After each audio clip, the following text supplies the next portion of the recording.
Isang kwento kung saan nagpapakita ng kanya-kanyang kwento ang dalawang puso. Nagtagpo ng mga bituin sa hindi inaasahang pagkakataon.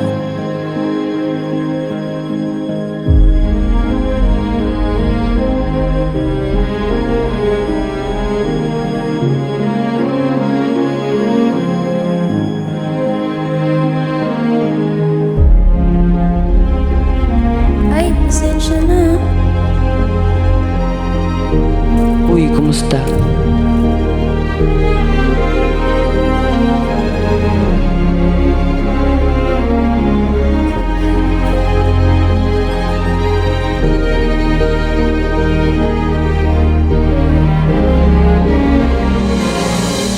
Anong pangalan mo? Ako si Hazel Grace Lancaster.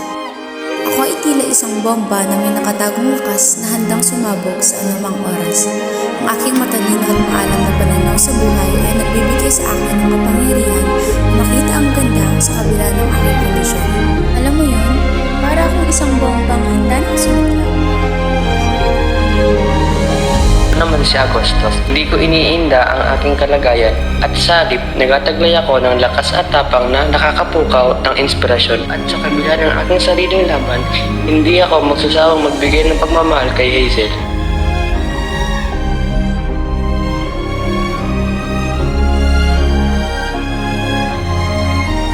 Pero kaibigan naman tulad ko sa'yo.